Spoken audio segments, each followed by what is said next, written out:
Welcome back. ಈ ಒಣ ರಾಜಕೀಯ ನಿನ್ನೆ ಮೊನ್ನೆದಲ್ಲ, ರಾಜಕೀಯ ಹುಟ್ಟಿದಾಗಲಿಂದಲೂ ಕೂಡ ಪ್ರಜಾಪ್ರಭುತ್ವ ಅನ್ನುವ ಹೆಸರಿನಲ್ಲಿ ನಡೀತಾನೆ ಇರುವಂಥದ್ದು. ಅದು ಎಲ್ಲ ಇತಿಹಾಸಕಾರರಿಗೂ ಗೊತ್ತು, ರಾಜಕೀಯ ಪಂಡಿತರಿಗೂ ಕೂಡ ಗೊತ್ತು, ವಿಶ್ಲೇಷಕರಿಗೂ ಕೂಡ ಗೊತ್ತಿರುವಂಥ ಸಮಾಚಾರ. ಆದರೆ ಸದ್ಯಕ್ಕೆ ಅಂತಹ ಪರಿಸ್ಥಿತಿ ನಿರ್ಮಾಣವಾಗಿದೆ. ಅಷ್ಟು ಸುಲಭ ಇದೆಯಾ?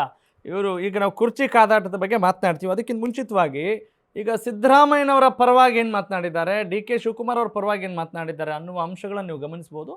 Let's have a look. ಇವತ್ತಿನ ದಿನ ಕರ್ಮನ್ವೇ ವಾದಿಕರಸ್ತೆ ಮಹಾಫಲೇಶು ಕದಾಚನ ಅನ್ನೋದೊಂದು ಭಗವದ್ಗೀತೆಯಲ್ಲಿ ಒಂದು ಗೀತೆ ಇದೆ. ಸೊ ಇವತ್ತಿನ ದಿನ ನಮ್ ಕೆಲಸಗಳನ್ನ ಮಾಡ್ಕೊಂಡು ಹೋಗ್ತಾ ಇರ್ಬೇಕು, ಫಲ ಭಗವಂತಂಗೆ ಬಿಡಬೇಕು. ಅದರಂತೆ ನಮ್ಮ ನಾಯಕರಾದಂತ ಡಿ ಕೆ ಶಿವಕುಮಾರ್ ಸಾಹೇಬರು ಇವತ್ತಿನ ದಿನ ಕಾಂಗ್ರೆಸ್ ಪಕ್ಷದ ಹೊರೆಯನ್ನ ತೆಗೆದುಕೊಂಡು ಇವತ್ತು ಗಿವನ್ ಲಾಡ್ ಆಫ್ ಎಫರ್ಟ್ ಎಲ್ಲ ವಿಚಾರದಲ್ಲೂ ಪ್ರತಿಯೊಂದು ಹೆಜ್ಜೆಲ್ಲೂ 40 ವರ್ಷದಿಂದ ಬಹಳಷ್ಟು ಶ್ರಮ ಪಟ್ಟಿದ್ದಾರೆ ಅನ್ನೋದು ಇಡೀ ಕರ್ನಾಟಕ ಜಗತ್ತಿಗೆ ಗೊತ್ತು. ಸೊ ಹಾಗಾಗಿ ಅವ್ರಿಗೆ ಒಳ್ಳೆ ಸ್ಥಾನ ಸಿಗ್ಬೇಕು ಅಂತ ರಾಜ್ಯದಲ್ಲಿ ಬಹಳಷ್ಟು ಜನ ಆಸೆ ಆಕಾಂಕ್ಷೆಯಲ್ಲಿ ಇರೋಂಥದ್ದು ಸಹ ಗೊತ್ತಿದೆ. ಅದ್ರಲ್ಲಿ ನಾನು ಒಬ್ಬ. ಅದು ಮುಂದಿನ ದಿನಗಳಲ್ಲಿ ಹೈಕಮಾಂಡ್ ಅವ್ರ ನಿರ್ಧಾರ ತೆಗೆದುಕೋತಾರೆ ಅನ್ನೋದನ್ನ ನಾವೆಲ್ಲ ಯಾವತ್ತಿಂದನೂ ಹೇಳ್ತಾ ಬಂದಿದ್ದೇವೆ.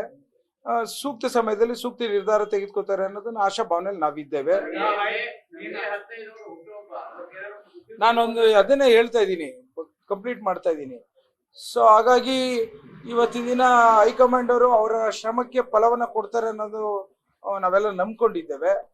ಸರ್, ನಾವು ಈಗ ಹೋದಾಗ ಸುರ್ಜೇವಾಲ್ ಅವರು May 2nd weak R 3rd weak ಒಳಗೆ ನಿಮಗೆ ಒಂದು ಸಿಹಿ ಸುದ್ದಿ ಕೊಡ್ತೀನಿ ಅಂತ ಹೇಳಿದ್ದಾರೆ. ನಾವು ಕಾಂಗ್ರೆಸ್ ಅಧ್ಯಕ್ಷರಾದಂಥ ನಮ್ಮ ನಾಯಕರಾದಂಥ ಮಲ್ಲಿಕಾರ್ಜುನ್ ಖರ್ಗೆ ಸಾಹೇಬರು ಮೀಟ್ ಮಾಡಿದ್ವಿ. ಅವರು ಕೂಡ ಆಯಿತು, ನಮ್ಮ ಗಮನದಾಗಿದೆ, ಆದಷ್ಟು ಶೀಘ್ರವಾಗಿ ನಿಮ್ದೆಲ್ಲ ಮಾತಾಡ್ತೀವಿ ರಾಹುಲ್ ಗಾಂಧಿ ಅಂತ ಅವರು ಕೂಡ ಹೇಳಿದ್ದಾರೆ. ಆದ್ದರಿಂದ ನಾವು ಈಗ ಬೇರೆ ರಾಜ್ಯಗಳ ಚುನಾವಣೆ ಫಲಿತಾಂಶ 4ನೇ ತಾರೀಕು ಇರೋದ್ರಿಂದ ಅದಾದ್ಮೇಲೆ ನಾವು ಈ ಮೊದಲೇನೆ ಒಂದು ಮೀಟಿಂಗ್ ಸೇರ್ಬೇಕು ಅಂತ ಎಲ್ಲ MLAಗಳು ಬಹಳ ಪ್ರೆಷರ್ ಆಗ್ತಾ ಇದ್ದಾರೆ. ಇಮಿಡಿಯೇಟ್ ಒಂದು ಮೀಟಿಂಗ್ ಕರೀರಿ ಅಂತ, ಬಿಫೋರ್ ರಿಸಲ್ಟ್ ಕರೀರಿ, ಆಮೇಲೆ ರಿಸಲ್ಟ್ ಆದ್ಮೇಲೆ ನಾವೆಲ್ಲ ಒಟ್ಟಿಗೆ ಹೋಗೋಣ, ಒಂದು 40 ಜನ ಅಂತ ಮಾತಾಡ್ತಾ ಇದೀವಿ. ಇದನ್ನ ಡಿಸೈಡ್ ಮಾಡಲಿ ಯಾವ ಡೇಟ್ ಹೋಗುವಂತ. ಬಟ್ 4ನೇ ತಾರೀಕು ಆದ್ಮೇಲಂತೂ, 1st ವೀಕ್ ಆದ್ಮೇಲೆ 2nd ವೀಕ್ ಅಂತೂ 100% ನಾವು 40 ಜನ ಹೋಗ್ತೀವಿ. ನಾವು ಸಂಪುಟ ಪುನರ್ರಚನೆ ಮಾಡ್ಬೇಕು ಅಂತ ನಾವು ಒತ್ತಾಯ ಮಾಡೇ ಮಾಡ್ತೀವಿ. ಗಿಫ್ಟ್ ಕೊಡೋದು ಬಿಡೋದಿಲ್ಲ ಹೈಕಮಾಂಡ್ಗೆ ಬಿಟ್ಟಿದ್ವಿ ಸರ್. ಶಿವಕುಮಾರ್ ಅವ್ರಿಗೆ ಹುಟ್ಟಿದ ಹಬ್ಬಕ್ಕೆ ಶುಭಾಶಯಗಳು ಈಗಲೇ ಹೇಳ್ಬಿಡ್ತಾ ಇದ್ದೀನಿ ನಾನು. ದೇವ್ರು ಒಳ್ಳೇದು ಮಾಡಲಿ. ಇದು ಒಂದು ವರ್ಷನ್ ಕರ್ಮಣ್ಯವಾಧಿಕಾರಸ್ಥೆ ಮಾಫಲೇಶು ಕದಾಚನ. ಹೌದು, ಕರ್ಮಗಳನ್ನು ಮಾಡೋಣ, ಫಲಾಫಲವನ್ನು ಭಗವಂತನಿಗೆ ಬಿಡೋಣ. ಅಂದರೆ ಹೈಕಮಾಂಡ್ ಅದು ನಿಜವಾಗ್ಲೂ ಜನರಾಗಬೇಕು, ಬಟ್ ಹಂಗಿಲ್ಲ, ಸುಮ್ಮನೆ ನಾಮಕಾವಸ್ಥೆಗೆ ಅದನ್ನ ಹೇಳ್ತಾ ಇದ್ದೀವಿ ಅಷ್ಟೇ.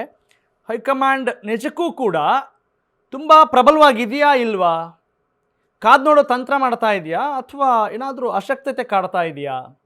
ಈಗ ಮುಂಚಿನ ಇತಿಹಾಸವನ್ನು ಕೆಲವೊಂದು ಸಲ ಗಮನಿಸಿದಾಗ ವೀರೇಂದ್ರ ಪಾಟೀಲ್ ಅವರ ಉದಾಹರಣೆಯನ್ನು ಬಹಳಷ್ಟು ಹಿರಿಯರು ಹೇಳ್ತಾನೆ ಇರ್ತಾರೆ. ರಾಜೀವ್ ಗಾಂಧಿ ಅವರು ಏರ್ಪೋರ್ಟಲ್ಲೇ ಹೇಳಿದರು ಹೊಸ CM ಬರ್ತಾರೆ ಅಂತ. ಅಂದರೆ ಇಮ್ಮಿಡಿಯೇಟ್ ಆ್ಯಕ್ಷನ್ ತೆಗೆದುಕೊಳ್ತಾ ಇದ್ರು.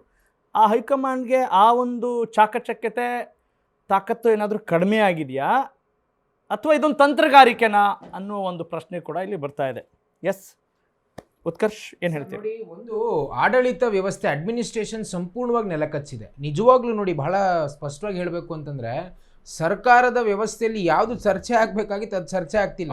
ಈಗ ನಾವು ಕೂಡ ಅದಕ್ಕೆ ನಿಂತ್ಬಿಟ್ಟಿದ್ದೀವಿ ಉತ್ಕರ್ಷ್ ಅವರೇ, ನಿಮಗೂ ಗೊತ್ತಾಗ್ತಿದೆ. ಈಗ ಅಭಿವೃದ್ಧಿ ಮಾತಾಡಿದ್ರೆ ಅದೇನೋ ಬೆತ್ತಲೆ ಇರೋರ್ ಮುಂದೆ ಬಟ್ಟೆ ಹಾಕೊಂಡವನು ನಗೆ ಪಾಟ್ಲಿಗೆ ಗಿಡಾಗ್ತಾನೆ, ಹಂಗಾಗಿದೆ ನಾವು ಅಭಿವೃದ್ಧಿ ಬಗ್ಗೆ ಮಾತಾಡಕ್ ಹೋದ್ರೆ. ಇದಕ್ಕೆ ಹೇಳೋಣ,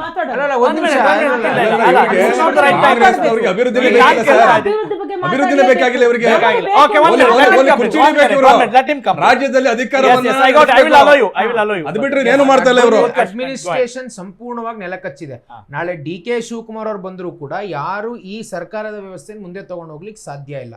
ಆಮೇಲೆ ಈಗ ನೋಡಿ, 2 ಆಯಾಮದಲ್ಲಿ ನೋಡ್ಬೇಕಾಗುತ್ತೆ ಸರ್. ಆಸ್ ಎ ಪೊಲಿಟಿಕಲ್ ನಾವೆಲ್ಲ ಆ ಸ್ಪೇಸ್ ಅಲ್ಲಿ ಇರೋದ್ರಿಂದ ಸಿದ್ದರಾಮಯ್ಯನವರು ಮಾತೆತ್ತಿದ್ರೆ ಅಹಿಂದ ಸಮುದಾಯದ ನಾನು ಸರ್ವೋಚ್ಚ ನಾಯಕ ಅಂತಾರೆ. ಸೀಕ್ವೆನ್ಸ್ ಆಫ್ ಈವೆಂಟ್ಸ್ ನೀವು ಅಬ್ಸರ್ವ್ ಮಾಡಿದ್ರೆ KN ರಾಜಣ್ಣ ಅವ್ರನ್ನ ಬಲಿ ಹಾಕಿದ್ರು, ಜಬ್ಬಾರ್ ಅವ್ರನ್ನ ಬಲಿ ಹಾಕಿದ್ರು, ನಜೀರ್ ಅಹಮದ್ ಅವ್ರನ್ನ ಬಲಿ ಹಾಕಿದ್ರು, ನಾಗೇಂದ್ರ ಅವ್ರನ್ನ ಬಲಿ ಹಾಕಿದ್ರು. ಇವರೆಲ್ಲ ಯಾವುದು ಅದೇ ಹಿಂದುಳಿದ ಸಮುದಾಯದ ವರ್ಗದಿಂದ ಬಂದಂತ ನಾಯಕರು ಅಲ್ಲ. ನಾಗೇಂದ್ರ ಅವರು ಅವ್ರ ಮೇಲೆ ಅದೇ ರಾಜೀನಾಮೆ ತಗೊಂಡ್ರು ಬಿಡಿ, ಹೌದು ಆಯ್ತು, ಎಸ್ ವಾಟ್ ಎವರ್. ಒಂದ್ ನಿಮಿಷ ರೀ, ಮುಗಿಸ್ಬಿಡ್ತೀನಿ. ಈಗ ಇಷ್ಟೆಲ್ಲ ಮಾತಾಡ್ತಕ್ಕಂಥ ಸಿದ್ದರಾಮಯ್ಯನವ್ರು ಯಾಕೆ ತುಟಿ ಬಿಚ್ಚಲಿಲ್ಲ, ತುಟಿಕ್ ಪಿಟಿಕ್ ಅನ್ಲಿಲ್ಲ, ಒಂದು ಪತ್ರ ಕೂಡ ಬರೀಲಿಲ್ಲ ಅಲ್ವಾ? ಆಮೇಲೆ ಆಡಳಿತದ ಬಗ್ಗೆ ಕೇಳಿದ್ರೆ ಏನ್ ಸಂದೇಶ ಕೊಡ್ತಾರೆ? ಯಾವ ಬದ್ಧತೆ ಇಲ್ಲ. ಅಹಿಂದ ಸಮುದಾಯಗಳ ಬಗ್ಗೆ ಯಾವ ಬದ್ಧತೆ ಇಲ್ಲ ರೀ. ವಾಲ್ಮೀಕಿ ಸಮುದಾಯ ಯಾವ್ದು, ಬೋವಿ ಸಮಾಜ ಅದು ಇದೇ Correct. ನಿಗಮ ಮಂಡಳಿ ಲೂಟಿ ಮಾಡಿದ್ರಲ್ವಾ, ಹಾ. ಇವರದ್ದೇ ಶಿಷ್ಯಂದಿರೋ ಯಾವ ಡಿಸಿಷನ್ ಅನ್ನ ತಗೊಂಡ್ರು ಏನೂ ತಗೊಂಡಿಲ್ಲ. ಸೊ ಹಾಗಾಗಿ it shows their commitment toward the backward classes ಬಹಳ ಹಾಗಿದ್ರೆ- ಸ್ಪಷ್ಟವಾಗಿ ಕಾಣಿಸುತ್ತೆ. ಆಮೇಲೆ ಇರೀ, ಆಮೇಲೆ ಈಗ ಡಿ ಕೆ ಶಿವಕುಮಾರ್ ಅವರು, ಆಮೇಲೆ ಡಿ ಕೆ ಶಿವಕುಮಾರ್ ಅವ್ರಿಗೀಗ ಬೆಂಗಳೂರನ್ನ ಬ್ರ್ಯಾಂಡ್ ಬೆಂಗಳೂರು ಮಾಡ್ತೀನಿ, ಸಿಂಗಾಪುರ್ ರೀತಿಯಲ್ಲಿ ನಾನು ಟ್ರಾನ್ಸ್ಫಾರ್ಮ್ ಮಾಡ್ತೀನಿ ಅಂತ ಹೇಳಿದ್ರಲ್ವಾ, ನೀರೇ ಸಿಗ್ತಾ ಇಲ್ಲ ರೀ. ಇವತ್ತು ಬಿಸಿಗಾಲ ಇದೆ, ನೀರಿಗೆ ಜನ ಸಾಯ್ತಾ ಇದಾರೆ, ಅಪಾರ್ಟ್ಮೆಂಟ್ಗಳಲ್ಲಂತೂ ಕೇಳೋದೇ ಬೇಡ ಪಾಪ, ಅಷ್ಟು ಹಾಹಾಕಾರ ಇದೆ. ಅಲ್ಲ ಅವ್ರು ಏನ್ ಮಾಡ್ಬೇಕು ಒಂದ್ ಐಡಿಯಾಸ್ ಆದ್ರೂ ಕೊಡಿ. ನೀವು ಅಲ್ಲ, partner ಇದ್ದೀರಿ, ಮೈತ್ರಿ ಐಡಿಯಾ ಕೊಡೋ ಕೇಳೋ ಪರಿಸ್ಥಿತಿಲಿ ಇದಾರೆ ಅವರು. ಏನ್ ಕೊಟ್ಟಿದ್ದೀರಾ ಅವರ ಹೇಳಿ? ಒಂದು ನೀವು ವಿರೋಧ ಪಕ್ಷವಾಗಿ, ವಿರೋಧ ಪಕ್ಷದವರಾಗಿ ಏನ್ ಕೊಟ್ಟಿದ್ದೀರಾ? ಏನ್ ಐಡಿಯಾಸ್ ಕೊಡ್ತಿದ್ದೀರಾ? ಹೇಳಿ. ಐಡಿಯಾಸ್ ಕೊಡಕ್ ಹೋದ್ರೆ ಯಾವ ರೀತಿ ಬರೀ ಅಲ್ಲಲ್ಲ, ಒಂದ್ ಭಾವನಾತ್ಮಕ ನಿಮಿಷ ರಾಜಕಾರಣ. ಪಾಪ ಅಪಾರ್ಟ್ಮೆಂಟ್ ಅಸೋಸಿಯೇಷನ್ ಯಾರೋ ಪಾಪ ಅಧ್ಯಕ್ಷರು ಅವರು ಐಡಿಯಾಸ್ ಅನ್ನ ಕೊಟ್ರೆ ನೇರವಾಗಿ ಧಮಕಿ ಹಾಕಿದ್ರಲ್ಲ, ನನ್ನ ಹತ್ರ ಇವೆಲ್ಲ ಬೇಡ, ನನ್ನ ಹತ್ರ ಸರಿಯಾಗಿ ಮಾತಾಡ್ಬೇಕು ಅಂತ ಇದೆ ಡಿ ಕೆ ಅದ್ರ ಶಿವಕುಮಾರ್ ಹಿಂದೆ ಹೇಳಿದ್ರಲ್ಲ. ಅದ್ರ ಇಲ್ಲಿ ಹಿಂದೆ ಒಂದ್ ನಿಮಿಷ ಯಾವ ಫರ್ಜಾನ್ ಅವರೇ ಕಥೆಗಳು ಕೇಳಿಸ್ಕೊಳ್ಳಿ. ಗೊತ್ತಿದೆ. ಆಮೇಲೆ ಬ್ರ್ಯಾಂಡ್ ಬೆಂಗಳೂರು ಮಾಡ್ತೀನಿ ಅಂತ ಎಷ್ಟೋ ಜನ ಸಾರ್ವಜನಿಕರು ಇವತ್ತು ಐಡಿಯಾಸ್ ಕೊಟ್ರೆ ಕೇಳಕ್ ತಯಾರೇ ಇಲ್ವಲ್ಲ. ಪಾಪ ಅಧಿಕಾರಿಗಳು ಸಮಸ್ಯೆ ಇದೆ ಅಂತ ಹೇಳ್ಕೊಂಡ್ರೆ ಅಧಿಕಾರಿಗಳನ್ನ ತರಾಟೆಗೆ ತಗೊಳ್ತಾ ಇದಾರೆ, ಅಧಿಕಾರಿಗಳನ್ನ ಬಲಿ ಕೊಡ್ತಾ ಇದಾರೆ. ಸೊ ಈ ರೀತಿ ಬಂಡು ಹೊಡೆದಿರ್ತಕ್ಕಂಥ ಸರ್ಕಾರಕ್ಕೆ ಏನು ನೀವು ಐಡಿಯಾಸ್ ಕೊಡ್ತೀರಿ? ಕೇಳೋಂತ ಪರಿಸ್ಥಿತಿಲಿ ಅವ್ರಿಲ್ಲ.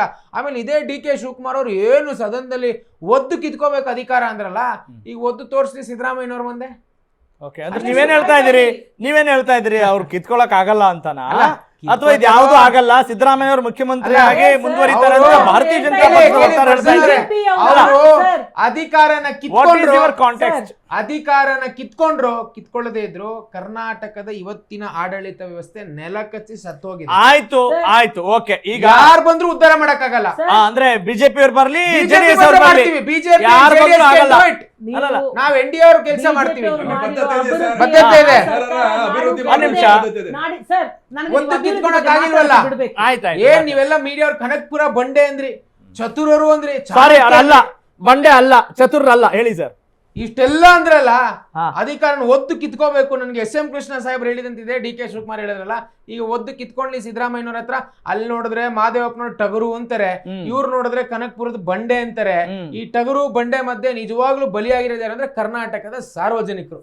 ಇದು ಬಹಳ ಸ್ಪಷ್ಟವಾಗಿ ಅರ್ಥ ಅಲ್ಲ, ಬಿಜೆಪಿ ಮತ್ತು ಜೆಡಿಎಸ್ ಅದ್ರ ಮಧ್ಯೆ ಬಲಿಯಾಗಿರೋದು. ಜಲಿಯಾದ ಅವಶ್ಯಕತೆ ನಮ್ಗೇನಿದೆ? ನಾಚಿಕೆ ಆಗ್ಬೇಕು ಸರ್ಕಾರಕ್ಕೆ. ಬಿಜೆಪಿ ಅವ್ರಿಗೆ ಏನು ಆಶೆ ಅಂತ ಹೇಳಿದ್ರೆ, ನಾವು ನಮ್ಮ ಲೀಡರ್ಸ್ ಓಕೆ, ಪ್ರಣವಾನಂದ ಸ್ವಾಮೀಜಿ ಕೂಡ ಇನ್ನೇನು ಕೆಲವೇ ಕ್ಷಣಗಳಲ್ಲಿ ಜಾಯ್ನ್ ಆಗ್ತಾರೆ. ಕೊಡ್ತಾ ಇರ್ತಾರೆ. ಕಾಂಗ್ರೆಸ್ನವರು ಯಾಕೆ ಹಂಗ ಆಡ್ತಾ ಇಲ್ಲ ಅನ್ನೋ ಒಂದು ಬೇಜಾರು ಅವ್ರಿಗೆ ಇರುತ್ತೆ. got it. ಪುಡಾರಿಗಳ ತರ ಯಾಕೆ ಇವ್ರು ಆಡೋದಿಲ್ಲ? ಏನ್ ಇಷ್ಟ ಅಲ್ಲ, ನೀವು ಪುಡಾರಿ ಜನ ನೋಡ್ತಾ ಇದಾರೆ. ಫರ್ಜಾನ್ ಅವರೇ, ಯೂಟ್ಯೂಬ್ ಫರ್ಜಾನ್ ಅವರೇ, on what Rajiv grounds Gowda you are BJP raising your voice? I don't know. ಹೇಳಿ. ಈಗ on what grounds you are raising your voice ಅಂದ್ರೆ ಏನ್ ಖುಷಿ, ಈಗ ಜನರಿಗೆ ಏನೇನೆಲ್ಲ ಕೊಟ್ಟಿದೀವಿ ಅನ್ನೋ ಉತ್ಸಾಹದಲ್ಲಿ ಇಷ್ಟು ಮಾತಾಡ್ತಾ ಇದ್ದೀರಿ, ಆಯ್ತು. ಅಥವಾ ಅದನ್ನ ಮಾತಾಡ್ತೀನಿ 100% I will allow you.